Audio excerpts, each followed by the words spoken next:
Match ಆಗ್ತಾ ಇರಬೇಕಾಗಿದ್ರೆ 4ನೇಯದ್ದು 5ನೇಯದ್ದು ವಿಕೆಟ್ಗೆ ದಿನೇಶ್ ಕಾರ್ತಿಕ್ ಬಂದಾಗ ಭಾರತ ಸೋಲ್ತಾ ಇದ್ದಂತಹ ಭಾರತವನ್ನ ದಿನೇಶ್ ಕಾರ್ತಿಕ್ ಬ್ಯಾಟ್ ಬೀಸಿದ ಅಂತ ಹೇಳಿ, ಆದ್ರೆ ಭಾರತವನ್ನ ವಿನ್ ಮಾಡಿಕೊಡ್ತಾನೆ ಅಂತ ಹೇಳಿ ನಮಗೆಲ್ಲರಿಗೂ ಕೂಡ ಗೊತ್ತಿದೆ. ವಿದ್ಯಾರ್ಥಿಗಳೇ, ದಿನೇಶ್ ಕಾರ್ತಿಕ್ ಅನುಭವಿಸಿದಂತಹ ಸೋಲನ್ನ ಮತ್ಯಾವ ಒಬ್ಬ ವ್ಯಕ್ತಿಯು ಕೂಡ ಜೀವನದಲ್ಲಿ ಅನುಭವಿಸ್ಲಿಕ್ಕೆ ಸಾಧ್ಯವೇ ಇಲ್ಲ. ಮದುವೆ ಆಗ್ತಾನೆ, ಮನೆಗೆ ಸ್ನೇಹಿತನನ್ನ ಕರ್ಕೊಂಡು ಬರ್ತಾನೆ, ಅವನ ಹೆಂಡತಿಯನ್ನ ಅದೇ ಸ್ನೇಹಿತ ಮದುವೆಯಾಗಿ ಕರ್ಕೊಂಡು ಹೋಗ್ತಾನೆ, ಒಬ್ಬಂಟಿಯಾಗಿ ನಿಲ್ತಾನೆ. ಸಮಾಜದ ಎದುರುಗಡೆಯಲ್ಲಿ ಸ್ನೇಹಿತನ ಜೊತೆಗೆ ಹೆಂಡತಿಯನ್ನ ಓಡಿ ಹೋದ ಅವನ ಗಂಡ ಅನ್ನುವಂತಹ ಒಂದು ಭಾವನೆಯನ್ನ ಆತ ಸಮಾಜದ ಮುಂದೆ ಹೇಳಿಕೊಳ್ಳಬೇಕಾದಂತಹ ಅನಿವಾರ್ಯ ಪರಿಸ್ಥಿತಿಗೆ ಬಂದು ತಲುಪ್ತಾನೆ.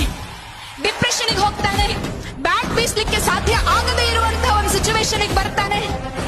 ಇನ್ನೊಬ್ಬ ಹುಡುಗಿ ಅವನ ಬಾಳಲ್ಲಿ ಬರ್ತಾಳೆ, ಬದುಕು ಅಂತ ಹೇಳಿದ್ರೆ ಏನು ಅನ್ನುವುದನ್ನ ತೋರಿಸ್ತಾಳೆ. ಡಿಪ್ರೆಷನ್ ಅಲ್ಲಿ ಇದ್ದಂತಹ ಒಬ್ಬ ವ್ಯಕ್ತಿ